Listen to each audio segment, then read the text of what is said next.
First, what you're going to need for this video is obviously a pair of shorts. It's what you're dyeing, so you should probably find a pair that you really like. These are actually jeans that I had during like the school year, and they got really torn up at the bottom because they had the rips in them. Kept shoving my foot through it, so they got kind of like worn out to the point where I couldn't wear them anymore, so I decided to just cut them into shorts for the summer. And summer is pretty much over, but I'm moving down south where it's nice and warm, so I figured might as well make them look a little bit cuter before I leave. I just sort of rolled up the bottoms. I'm probably going to end up sewing them just so that they don't keep on fraying in the wash. I don't want them to like fray ridiculously, but it does look kind of nice with the torn up sort of look. And I sort of ripped it up here, so I'm going to have to sew that. But besides that, I mean, just goes to show you, like, you really don't need to go out and buy, like, a $40 pair of shorts from Urban Outfitters. Like, you can get crappy old jeans that don't fit you or are way too torn up to wear and just cut them into shorts really quick, and it works out perfect. Next most important thing is, obviously, bleach. You are bleach dyeing. You do not want to use straight bleach. It will go right through the shorts. I tend to dilute it to like a 50-50 sort of thing. So get some bleach, get a bucket. This is mine right there. Fill up the bucket halfway with bleach, or like the amount that you want. Like, I obviously didn't fill my bucket. I'm only like a quarter of the way through, but however much liquid you want in there, fill half of it with bleach and then the other half just regular water. And I wanted a really clean like line on my shorts, so instead of buying like a paintbrush or anything like that and wrecking it with the bleach, I decided to use an old tie-dye bottle, fill it up again halfway with water, halfway with bleach, and I'm just going to try to make a nice straighter line with this instead of wrecking a paintbrush.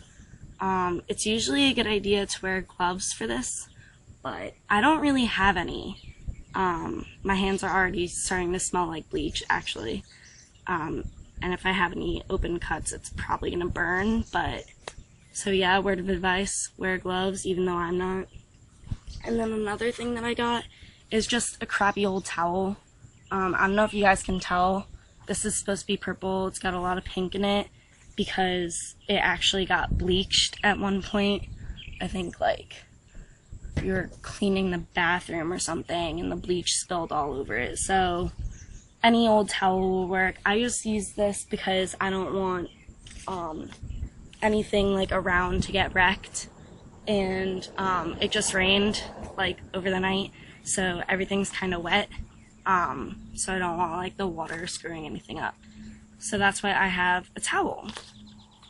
And then later on, I'm going to turn these into like tribal shorts. So I'm actually going out later to get the marker while the bleach is doing its thing. But you just need like a permanent fabric marker, and I'm just going to draw on the design.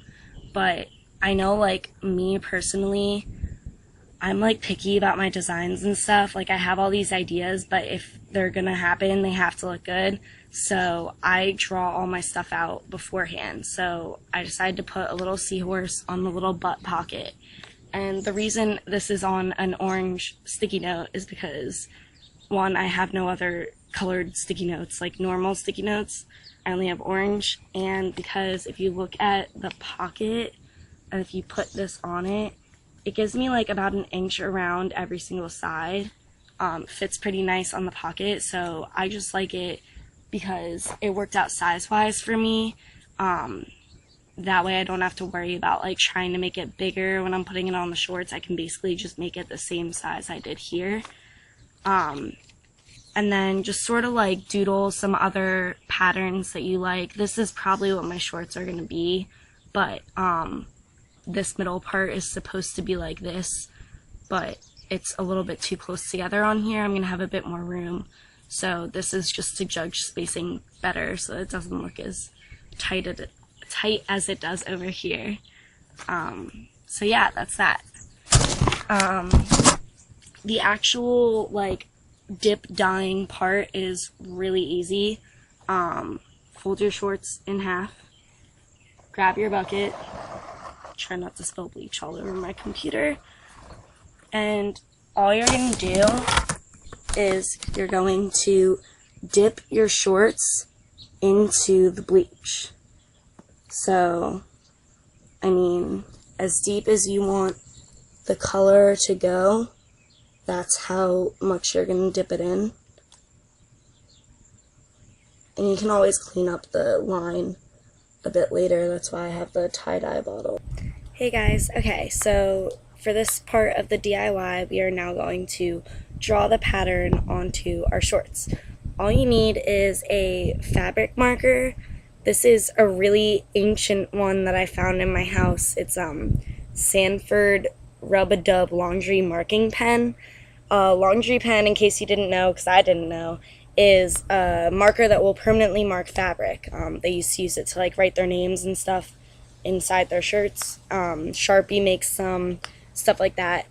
I tried to get an actual fabric pen from Michael's before I knew that I had this one, and I've sort of fixed it by now, but this was the first marking that I did on my shorts, and it got really screwed up because the pen was really thick. So make sure that like you practice on a piece of paper and you know that the pen's really going to work for you.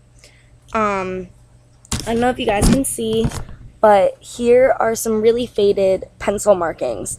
Again,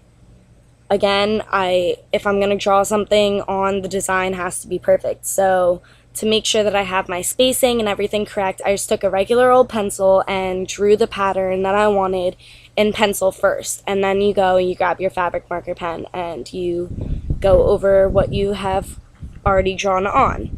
I've already done some of it, but I'll show you like what I've been doing. You sort of have to flatten out the fabric with your hands like this, and then find your pencil markings and just trace over the pencil markings with the fabric marker. Now see, I want to make my lines a little bit thicker, so I'm just going to go really lightly around the design, and then if I make like a little bit of a mistake or a rough corner, that's okay, because I can go over it again to make it thicker and you won't be able to tell. So yeah, you guys can sort of see it's really simple. Just go around. If you're not good at drawing, just choose basic shapes. If you're really good at drawing, then go all out, come up with a really awesome design. What's great about this, like, the shorts are going to be totally unique, so find something that you really like and just go for it. I'm going to keep doing this, and I will show you guys the finished product. Okay, bye.